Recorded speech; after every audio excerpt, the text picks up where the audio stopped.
Hello, everybody. My name is John Hamre.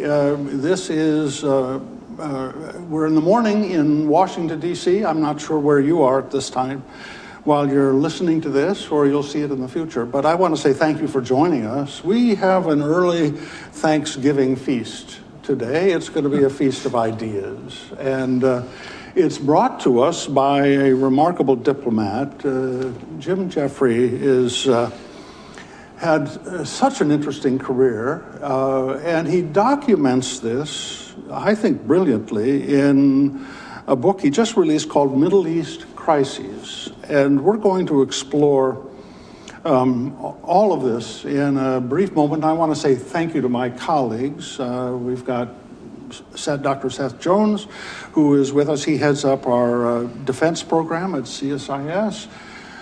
Mona, we thank you for being here at CSIS. You had your horse shot out from under you over at the Woodrow Wilson Institute. We're the beneficiaries that you came here. Thank you. And it's Eliot, it's always a joy to be with you. Eliot Cohen, who's his real fame is he writes books about Shakespeare, but he also makes them about relevant politics of today. Anyway, it's going to be a great morning. Jim, thank you. And I would like to start this with a remarkable, the introductory chapter of your book is, I think, brilliant because it establishes a foundation for us thinking about the whole world we've been through and are in now and where we might be going. And you talk about the need for America. This was in 1944, 45, 46. The need for America to come up with a strategy that avoided the cynicism of realpolitik, but also avoided the hopeless idealism of the League of Nations, this kind of glossy, idealism of an international order. And you say that only the United States had the power and the idealistic worldview to attempt a third way, a global collective security system. It's the foundation of your book. Why don't you amplify on that? Well, first of all, thank you for having me here. I want to thank CSIS, and particularly you, John, my mentor for 6 years on the Defense Policy Board. More importantly, the mentor of multiple Secretaries of Defense, not to speak of Secretaries Albright and Henry Kissinger, who would do whatever you told them to do, at least in the meetings I was at. But also, Seth, to you, to my former colleague in the Department of State, Eliot, and my pal on various Middle East adventures up to now, Mona. So again, thank you very much. I really believe that order, which is something we stumbled onto when we tried other things, Wilsonian and perhaps Rooseveltian international law and international organizations that were universal, proved not to be the way forward. The Eurasian world island clearly was what we would call in the military the center of gravity of international relations. And to keep a hostile power, a set of powers, from controlling that was the primary national interest of the United States under Wilson in 1917, and then after a hiatus of 2 very bad decades, again in the 1940s, up to, as we see, the present. But with a caveat, with 2 caveats. One is there had to be a certain idealism, a certain better world in economic, political, philosophical terms wrapped into that because of what the various collective security partners of ours wanted, what many of the American people wanted. Secondly, we couldn't get bogged down as an isolationist strain in America. And first of all, we're not an empire. We don't want to be an empire. We didn't want to control it like the Roman Empire did, but we didn't want somebody else to control it. So by a process of elimination, and you all know that history from 1946 to roughly us going into Korea in 1950, we stumbled onto, via Greece, via Berlin, via China, this approach, and we're still holding on to it, even in the Baroque way we see today with the Trump administration. So, Tim, you highlight that there were kind of three primary theaters for this collective security arrangement: Europe, Asia, and the Middle East. And as you pointed out, I mean, in Europe, that was the most important theater because of the Soviet Union and the Russian Red Army.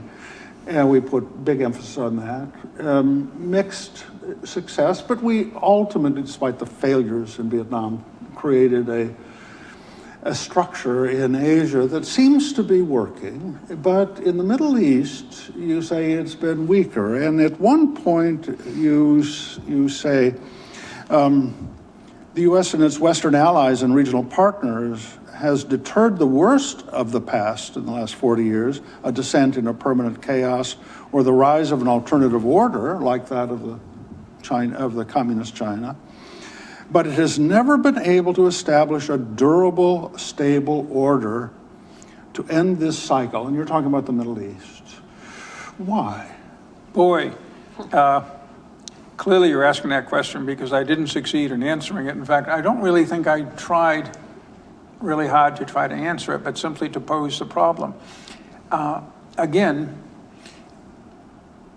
in this larger scheme of things in that world island, Western Europe, and now Western and Central Europe, and East Asia, the periphery of China, were the more important, both because of their resources and relations with us and because of the nature of the threat, which was huge in the Cold War up until 72 with China and Asia, and up until 1989, 1990 in Europe with the Soviet Union, and now in various ways those threats are back. But it was still more clear-cut. We had internal problems with Europe, pro-communist or at least pro-socialist governments for a while in Italy and France, the anti-Persian missile deployment uproar in Germany for much of the 1980s. So it wasn't that everything was calm, but by and large, and of course in Asia, we had a whole series of insurgencies and power plays up until China flipped in 72. But all in all, we were able to manage these with a lot of help from the region itself, which managed its internal demons to a degree such that we have the European Union and NATO today, and we have APEC and other various Asian organizations that managed to have a way of working with each other without us constantly intervening, and domestically, by and large, with a few exceptions over the years, but they've been ever rarer, stability. The Middle East hasn't had either. It hasn't had the countries of the region working among themselves to work out their problems and historic animosities and ideological and religious differences. And it hasn't been able to keep the cap on their own domestic uprisings, insurgencies, terrorism, and everything else. So therefore, while we went into the Middle East, and we actually did that with the Truman Doctrine, because it involved not just Greece, but also Turkey and Iran in 1946, to keep out communism, same motive as in Europe and in Asia, knowing that, be it modes of transportation, be it oil, be it historical ties. The Middle East, if not as important as Asia and Europe, was critically important, and we had to keep the bad guys out. Well, it turned out that many of the bad guys were inside the perimeter as well, and we've never worked through it. Now, I'm optimistic today, after this 2-year war with Iran, that we're another point, what the Biden administration called an inflection point, just like after the Yom Kippur War and after the liberation of Kuwait, where we, but more importantly, the people of the region, may have a chance to put it back together, finally in a way that will not require this constant manipulation and engagement by us that I detail in this book. I'm not criticizing what we did. I felt it was necessary, but we really shouldn't be doing it if we can find another way. Okay, let me bring in my colleagues here. Each one of you has devoted a considerable portion of your intellectual energies and your time to this region. Why is the Middle East perpetually spiraling into disorder and to tension. I mean, let me start with you, Eliot. Sure. If I could, though, first I want to just throw a compliment at Jim, because I don't know if you remember this, Jim, but when I came to the Department of State as counselor in 2007, you were really the one who coached me about how the department actually works, and you saved me from some very foolish stumbles, and I'm deeply grateful for thanks. that. I really am. You were a good student, Eliot. Well, I tried. I think, John, my response to that is that so much of this is rooted in history. It's that you have some strong states in the Middle East in the sense of having state-like identities, Egypt, obviously, Turkey, Iran, but I think for the rest, you don't. Mm-hmm. And it's a legacy of the Ottoman Empire, it's a legacy of the colonial period, of the way borders were drawn and all that kind of thing. So I think in a way we're just starting with a very different kind of basis than you had in Europe. What made the Middle East different from, say, Africa is oil, which attracted not only our attention, but the attention of other powers, and ultimately had something of a disruptive effect that way. So I think, unfortunately, it seems to me as an outsider, and I'm not a Middle East expert, that its problems are systemic, and I find it hard to believe that they'll really go away, although there's definitely some positive signs out there, but I think anybody who deals with the Middle East at all learns to be cautious. Mona?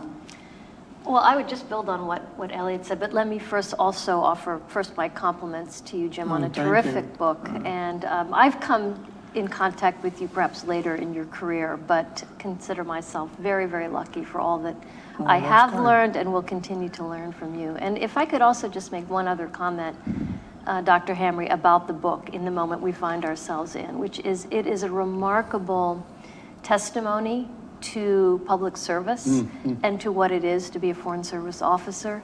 I found myself, as I was reading it, just continually admiring of all that you have done and of the personal sacrifices that you've made. And I don't know that people always appreciate or understand just how invaluable that service is. So I wanted to say that. Back to you in a second. Seth. Go ahead, Seth.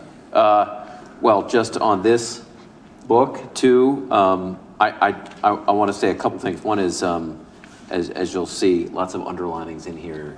I Jim, really appreciated what Dr. Hamre said early on the global collective security system, because I think what you've put your finger on is it's not just the role of the U.S. and its importance in helping stabilize that system, but it's also, as you get to the end, the threat that is under right now. So thanks for highlighting that. I think we'll talk more about the threat that system. Thanks for all that you've done, and I think one good. I'm looking at Dr. Hamre's pages, and they look like mine too, with lots of underlinings and notes in the margin. So, thanks for everything you've done, your career. Really appreciate it. Thank you. Two quick comments. Mona, thanks for that side of Foreign Service sacrifices and courage under fire. I tried not to. Well, I obviously focused on myself, but I want to cite everybody from Jonathan Cohen in northern Iraq, stopping on his own pretty much a Saddam attack in roughly 2021, and then Ambassador Roebuck being on the last helicopter out of northern Syria with the to-be unnamed Delta Force commander under fire in 2019. These guys are out there. And on the book, from your standpoint, your area of expertise, you're right about collective security, but the key element of collective security in the diplomatic strategy is the military component of it. And it doesn't like to be made part of a larger thing. It can cite chapter and verse of Clausewitz, but it has not totally internalized it. And I tried to capture that at several points, the early days in Iraq and particularly Syria in 2018-19, of how difficult it is to get people to accept that there is a larger diplomatic purpose to blowing things up. Well, let me just, I'm interrupting my plan for this discussion, but let me follow up on that. I went to Iraq in the summer of 2003, and it was very clear that the military thought of security in a force protection way. They didn't think about security as securing the lives of Iraqis. And during the 2 weeks I was there, you could just feel the deterioration of the support for us, because we were not accompanying the moms and the daughters back home to their neighborhoods. We were making them go through checkpoints. You were in the middle of all that. Right. And as I detail in the book, it's quite ironic because John Negroponte put together a team that Robin Wright, the journalist for the New Yorker and other things, called Baghdad on the Tigris. John, myself, Bill Taylor, and Ron Newman, we had all been in Vietnam. And General Casey, he was too young to have been in Vietnam, but his father was the famous commander of the 1st Cavalry Division who died there.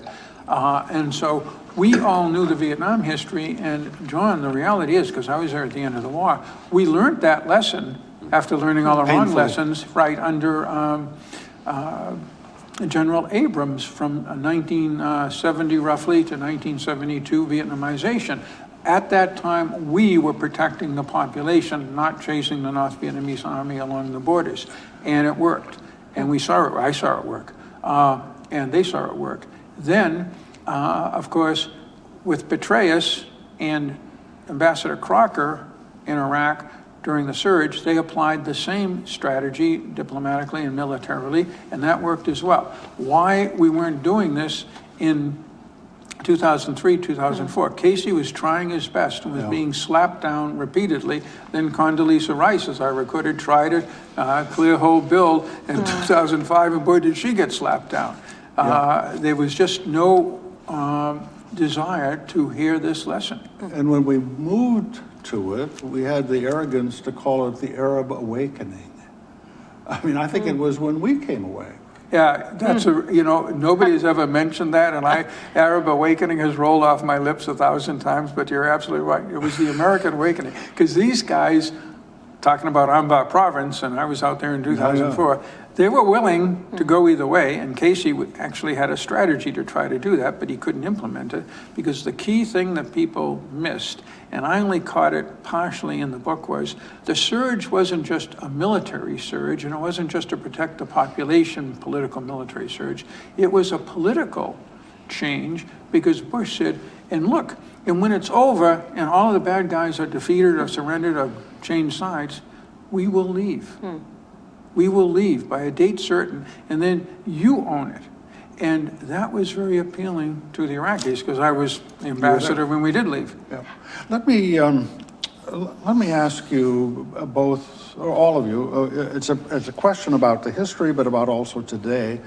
Back in January of 2024, President Bush, at his State of the Union message, declared his commitment to create model democracies, in Afghanistan, in Iraq, and Libya. That was the third country. Now this is being widely disparaged. I mean, President Trump is saying the days of democracy building are over. Let me ask you, Jim first, and I'd like all three of you to reflect on this. Were we just hopelessly naive and arrogant to think in our missionary impulse that this was possible?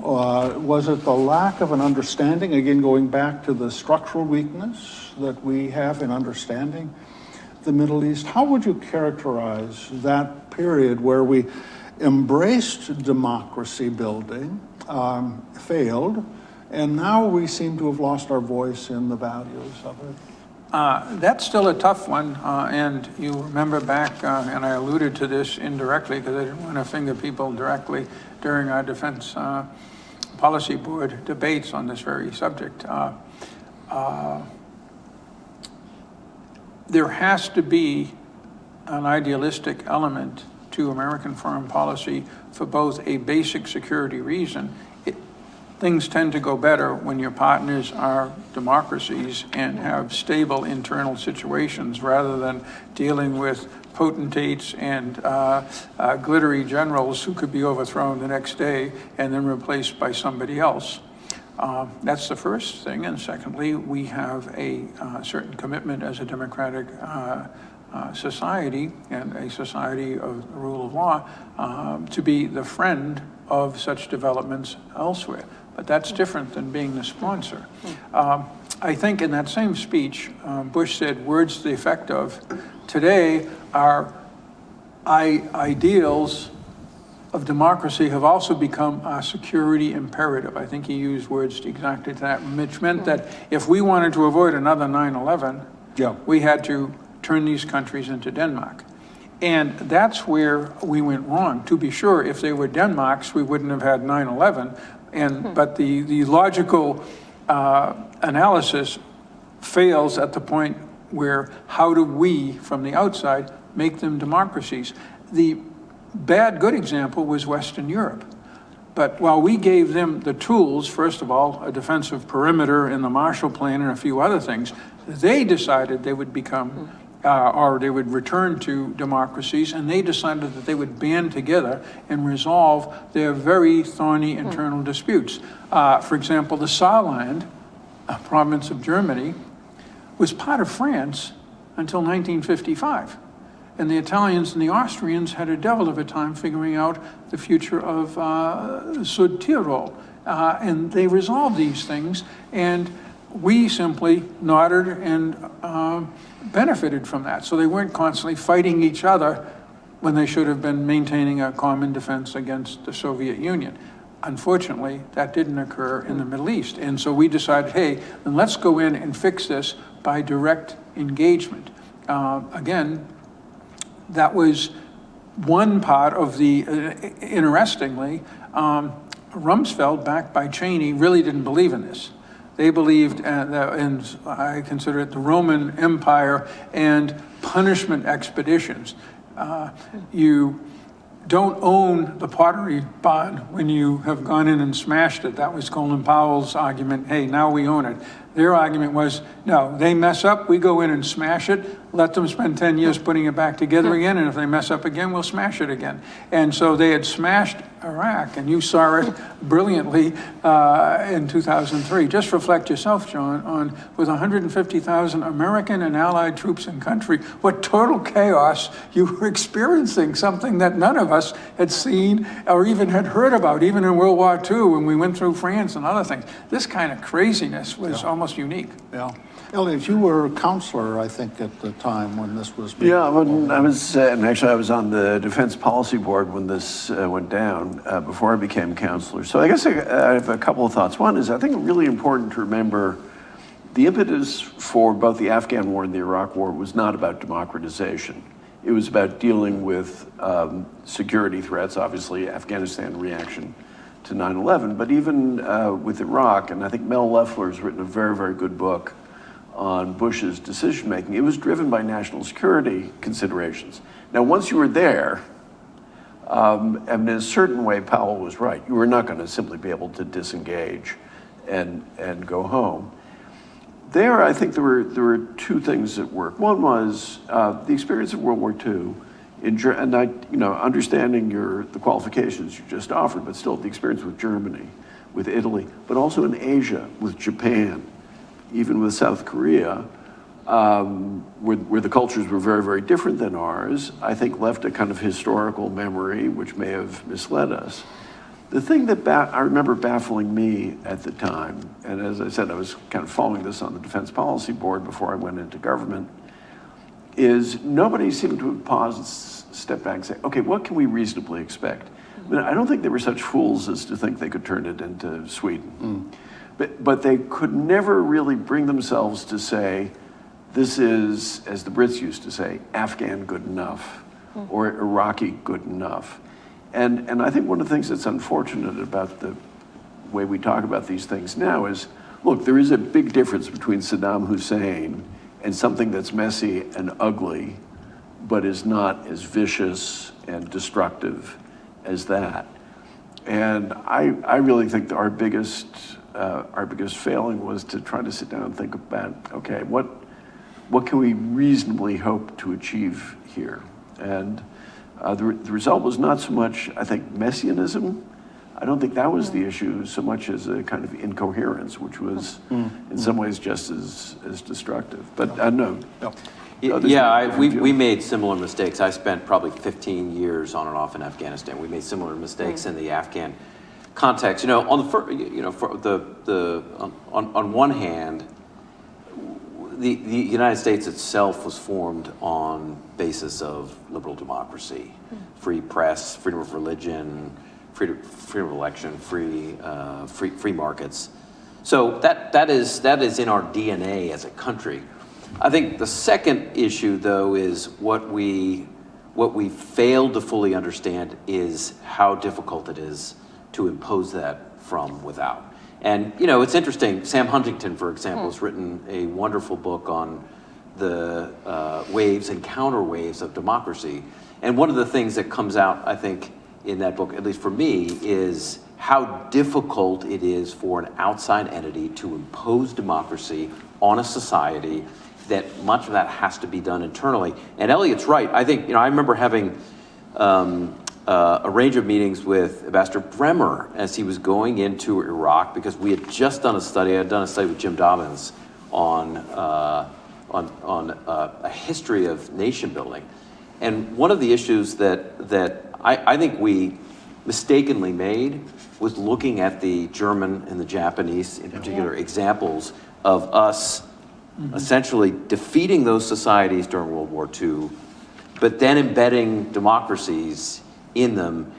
First of all, we didn't have those conditions in Afghanistan or Iraq. But second of all, Germany in particular had a history, including a Weimar Germany, where they had some ability to build on that. And then so third, I do think if there's a positive lens here, I do think we eventually understood, and Jim, you were part of this, in our counter-ISIS campaign, when we pushed ISIS out of Syria. The goal in Syria, including in areas that ISIS came out, was not to rebuild democracy in those areas. It was Kurdish governance at a very local level. But I think there was a level of humility we did not have. Remember, in Afghanistan, what did we call ourselves in areas that we sent the military? We were battle space owners, as if the Afghan population didn't even exist in those areas. Could I jump in on this? Because I think Please. as I'm listening, many thoughts are coming to mind. And I think I largely agree with this idea. The thought that we could impose from the outside, on a society as complex and with such a history as in Iraq, not to mention our own history in the Middle East, coming out of World War I, and the sense from the region of kind of suspicion of the agenda of outside actors. But as I was reading your book, I was struck, Jim, by how your career, from the first Gulf War to the second Gulf War to the counter-ISIS efforts that we led, in a way spans exactly this kind of learning and evolution, in my view, of where and how we should be engaging in the region. So the first Gulf War is something that we did with quite a bit of international legitimacy and accountability and a very clear mission, and it was by all accounts a resounding success. I started in the State Department just as it was coming into play. We can sit here for hours and debate about the invasion of Iraq and what worked and what didn't. I would argue this utter lack of understanding of Iraqi society, the sort of trying to impose from the outside, the frankly lack of international. I mean, where did our collective regional security start to fall down? Well, how did we get involved into the war in Iraq? We sort of thumbed our nose at the UN, and that has come back to bite us ever since. What's fascinating to me is the model in Syria, which I would argue in a way is the antidote to the big footprint military interventions. This model of by, with, and through, in this case engaging with Kurdish-led partners of the SDF, who bore the brunt of casualties. Was it 11,000 or something, Jim? 11,000, And ours you can literally count on one hand. And frankly, the durability of that arrangement to this day. Now, there are all kinds of issues we can talk about later, but I do think, in a way, in that model lies the answer, perhaps, to the future and where things go. Jim, there's a leitmotif that runs through the book, and it's about the relationship between diplomatic initiative and military power. And in the center of the book, you have this fascinating discussion about a big debate over a counterinsurgency strategy called clear, hold, build. And you recount how the military pushed back. They said, the clear and the hold, that's us, that ain't you. The build, you can do that. I mean, we do the clear and the hold thing. But then you have just really a poignant sentence, which I want to read to this audience. You say, armies do not wage wars, political systems do. I mean, that's really interesting. You said the first order strategic goal of any conflict is to define the political economic terms. Did we ever do that adequately in Iraq? Yes, with the surge. Notice I'm not saying the awakening. With the surge, we decided that our goal was to support. By this time, we had put together with the Iraqis, a new constitution, a more or less democratic system, all but unique in the Middle East, which now, almost 20 years later, is still stumbling and bubbling along about as good as anything does in the Middle East. So check that box. Secondly, we then said, and we're going to be out of here as soon as we help you defeat the people who are trying to overthrow the new order that you have now embraced. And that worked. And since then, we've been back and forth. We had to go back in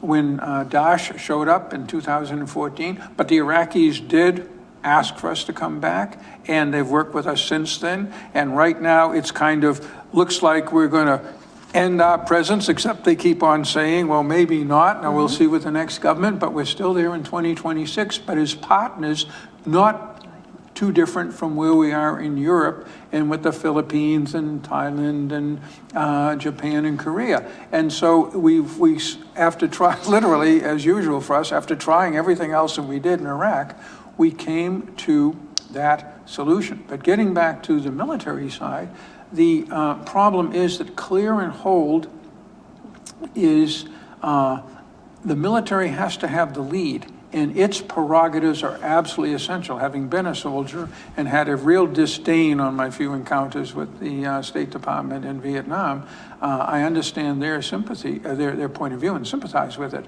But I'll give you an example I don't think I cited in the book. At one point in 2018, our Defeat ISIS command in Baghdad was approached by the Iraqis and said, hey, we can send some of our troops across the border into northeast Syria and help you take down the last stronghold of the Islamic State after Raqqa fell in Baghouz, right along the Euphrates, very close to the Iraqi border.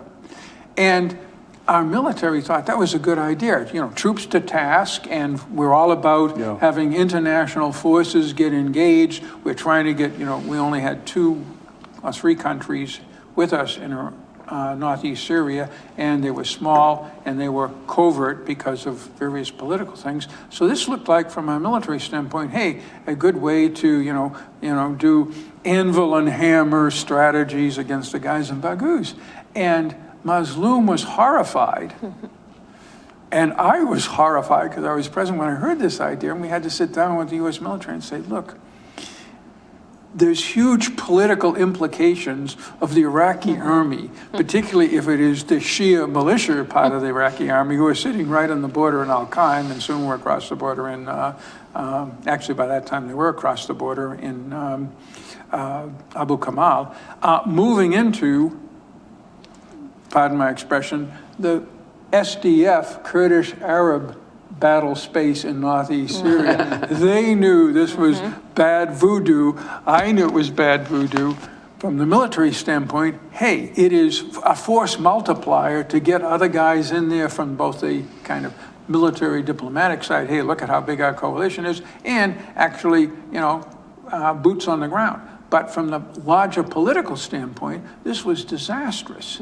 And Mazloum, who was he's a really brilliant political military thinker, saw it immediately, and we managed to get it turned off. But John, it wasn't easy. Wow. Okay, I want to kind of, look, we could go for hours. It's such a fascinating book. I'd like to take the minutes we have here to move us a little bit more into today.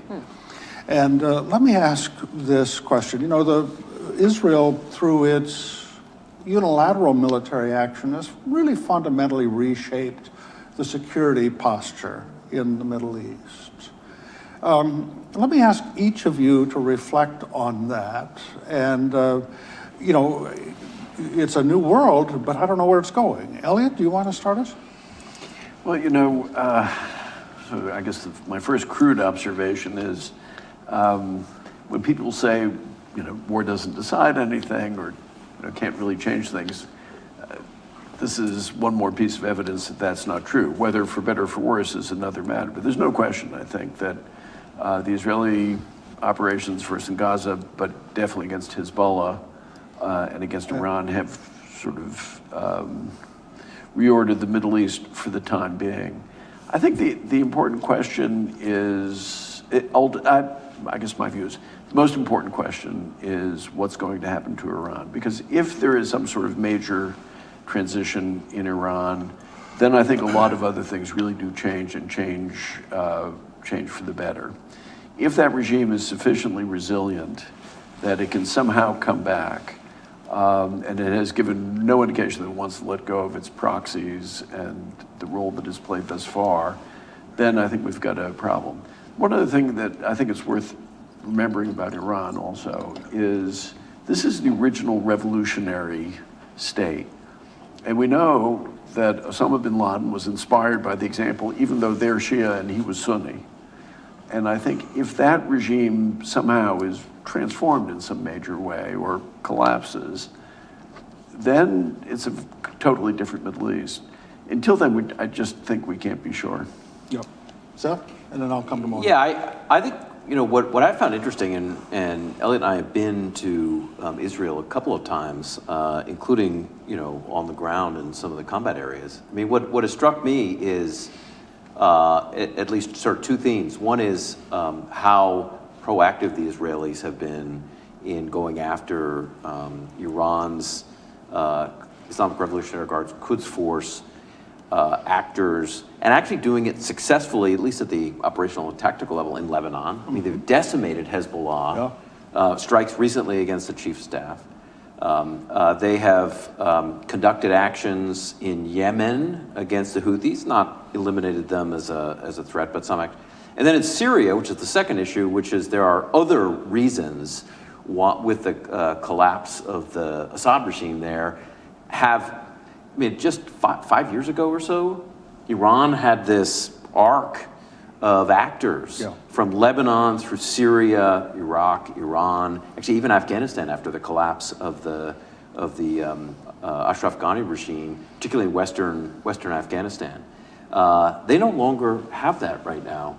And a chunk of it, not all of it, is Israeli action for now. But I think the big question that sort of looms over us is, where does this go from there? I mean, some of these are like operational and tactical level steps, not big strategic ones. And I think that for me suggests that there have been some big changes, probably not permanent, but there's a lot of role that needs to happen with strategy and statecraft moving forward that we'll see if we get that. Yeah. Mona? I would agree with, pick up even, Seth, on what you just said. I mean, essentially, there's no question that Israeli military action has remade the power balance of the Middle East. No doubt about it.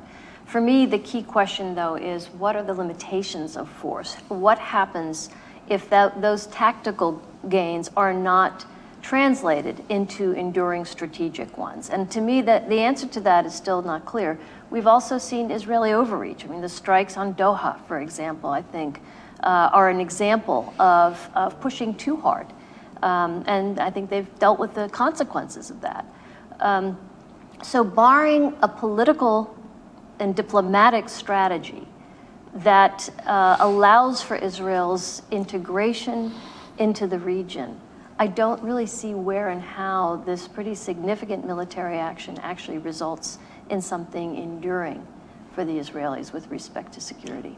So, Bill, Jim, you have to bring all of this together Okay, into a coherent whole. and answer it.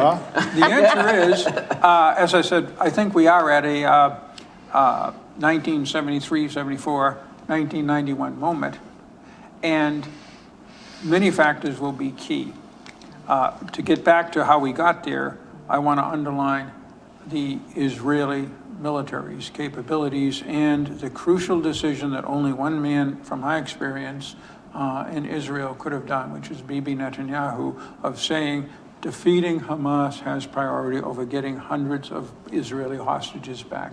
Given the Israeli history, where thousands of terrorists were released for one body of one Israeli soldier, that was extraordinary, but it set the course.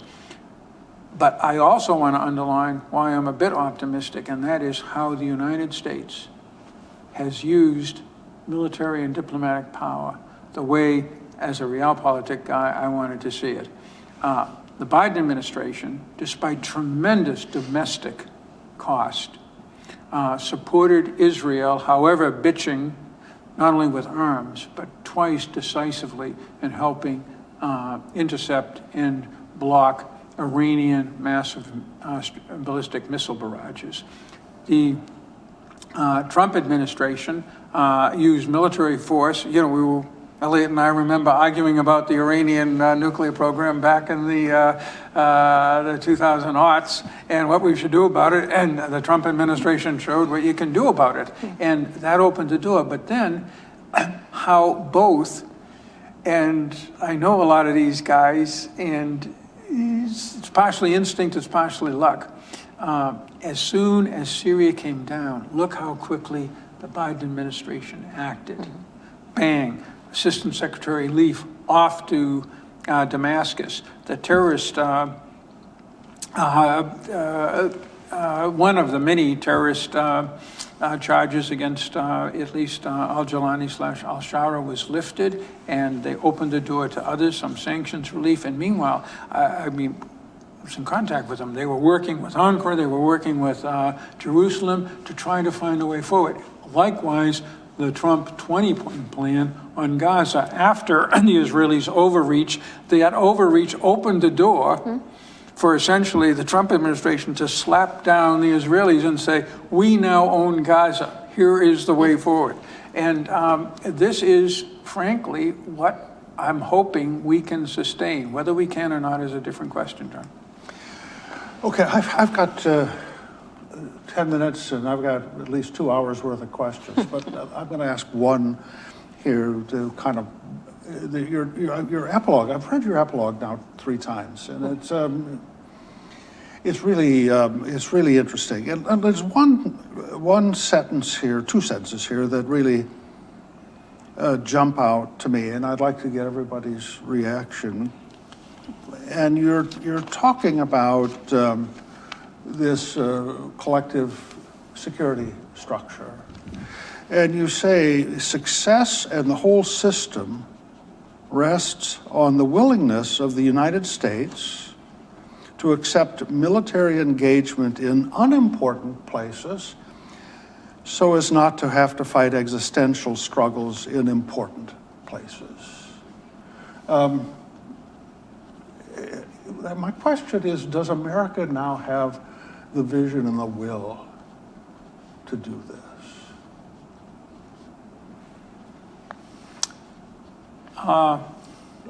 Is this to me It's or not a is it trick everybody question. else? This is not everybody here, but I'm going to come back to you at the very Right. end.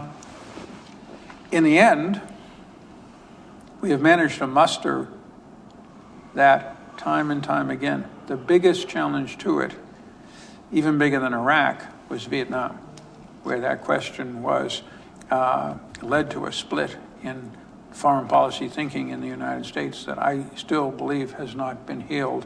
And I would point to the very differing analyses of Henry Kissinger after his death just a year plus ago. Indicates that that void is still there, or not void, that divide. I think this administration is torn three ways between an isolationist wing, a kind of great powers sphere of influence wing, and a realpolitik wing that does see the importance of fighting in I'll put it as less important places, in this case Ukraine, so that we don't have to fight in bigger ones. And we just saw a marvelous example of that in Secretary Rubio's performance the last 2 days, where he has kind of gotten us, we were drifting towards some mix of isolationism and spheres of influence, and he managed to pull it back to collective security to maintain at least a minimum level of security and possibility for survival for Ukraine. And I think that we are going to be in perils of Pauline for some time on this, but also in the last administration. Again,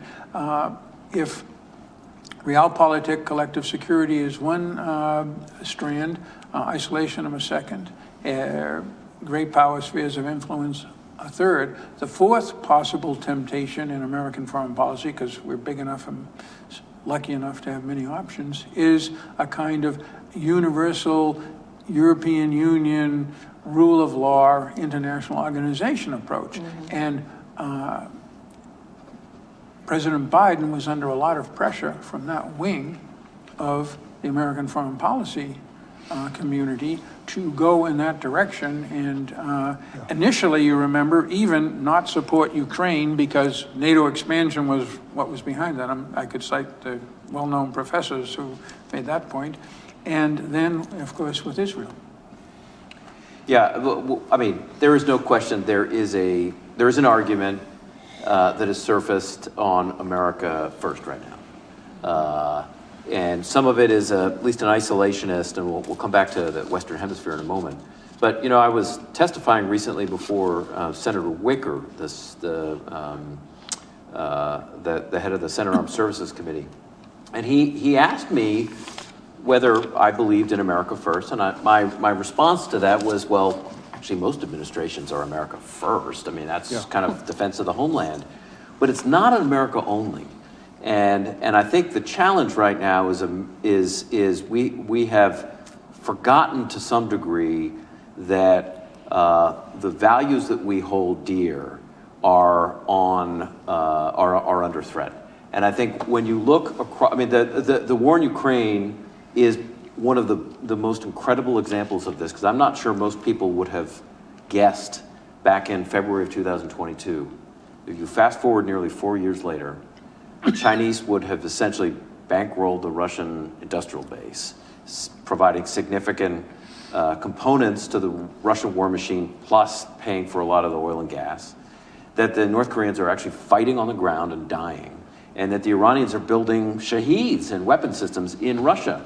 So, and then when you add to that what Freedom House continues to say, we now have 23 years of declining democracies across the globe. There is an advance of authoritarianism, and you can watch the map grow every year. And I think the question for us is, how do we start to push back in ways? You know, it's interesting that in the countries and the regions that Jim talks about, even in the first chapter, a focus on Europe, the Middle East, and Asia, we now find ourselves focusing really first and foremost on Latin America. And a possible war in and around Venezuela, which I actually think we've lost our way and where we should be pushing. Really, the centerpieces of those Axis countries are not in Venezuela and probably not in our hemisphere, but are elsewhere? I mean, I guess focused on the Middle East, I think it is notable that despite the sort of isolationist and spheres of influence elements within the administration's base of support, it is notable that this administration has been able to figure out how to leverage military gains and diplomatic leverage to produce some results. I think, and here I'm referring to the Gaza ceasefire, I think let's see what happens with Iran, where we did engage militarily. Do we translate that military engagement into diplomatic leverage and pressure to actually begin to move that conflict toward a close? And ultimately, I guess, I think the answer for the Middle East is, in fact, addressing these core defining conflicts. And I think the U.S. remains indispensable in doing that and has proven itself such. And then ultimately, one thing we haven't talked about, one thing the Middle East lacks that every other region in the world, I believe, does have, is an inclusive regional security architecture where all of these key stakeholders, Israel, Iran, Turkey, and of course all of the Arab states, have a forum to address and get at their conflicts peacefully rather than through conflict. So I think to answer your question directly, I think the United States has will, in part because our system allows the president to do an enormous number of things, as we're seeing in Venezuela, and I share Seth's reservations about that. And you know, history indicates the American people will follow a president's lead. So the will is there. Vision, I don't see at all. I mean, I think what you've seen with this administration, but to be fair, I think with previous administrations too, is sometimes an ability to react to a crisis. But let's set aside this administration. If you look at the Biden administration on Ukraine, was there vision there? No. I mean, the vision was, we'll support Ukraine, they say, as long as it takes. That's not vision. And I think the vision thing is going to be more and more difficult because we are in a much more complicated world, you know, as the examples that Seth was quoting indicates. And we don't have the same relative abilities that we used to have. And on the one hand, you have on both left and right these kind of neo-isolationist or isolationist movements. But then again, the older elites have been discredited in some ways, fairly, or as I often think, unfairly, but still that's what the reality is.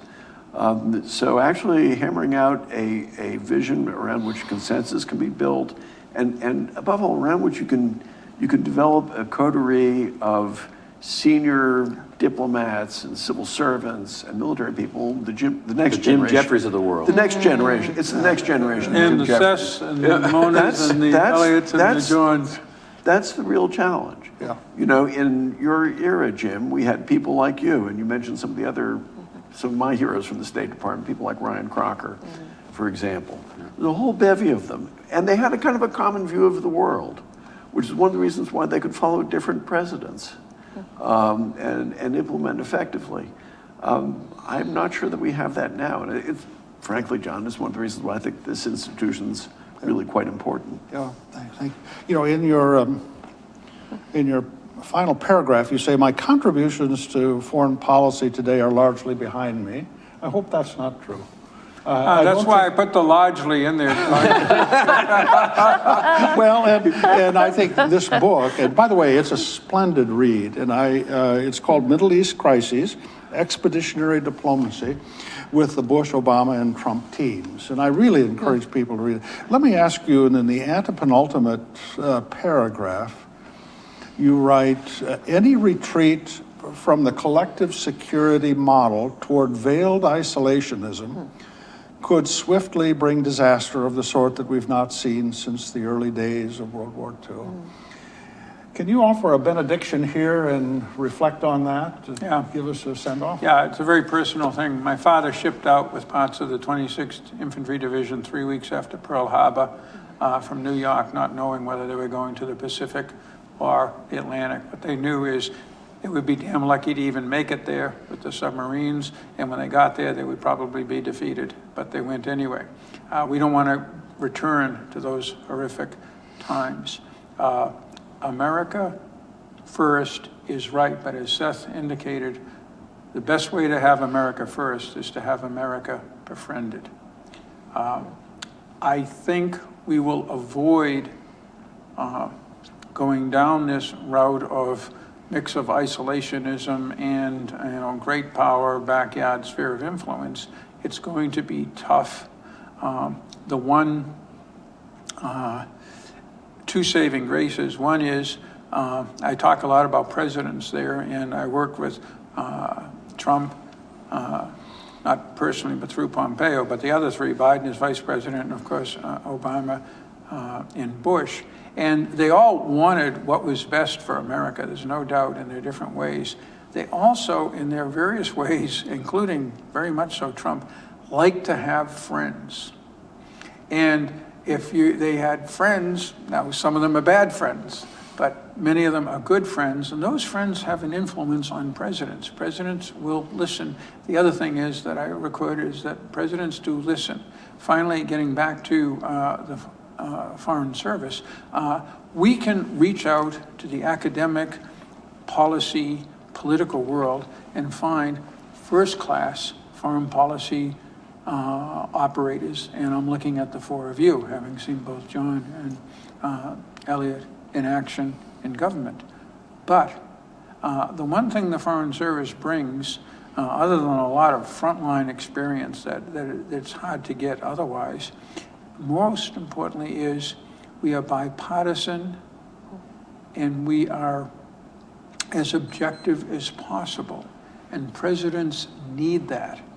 When they hear it from an ambassador up on the screen in the Situation Room, you don't want the president, the vice president, or the national security advisor, or one of the secretaries thinking, is this guy or girl angling for the next assignment? With us, the attitude was, hey, these guys I'm looking at on the screen are all going to be gone in 6 months or a year and a half. I'll still be here in year 22 of my career. There'll be another team in here that I'll get to pontificate with. And that's a good thing. It's not the only thing. You need people with a political background and commitment to various parties and positions, but you need that objectivity as well as experience. That's what we bring, is objectivity even more than experience. It's a splendid book. Thank you. And I'm so glad you wrote it. I learned a lot reading it. I really appreciate the structural framework that you gave us to think about this very complex area. So, Jim, thank you for your many years of service. We're not going to let you off the hook. You got to keep at it. So thank you. And thanks to my colleagues here. I appreciate your taking the time to be a part of it.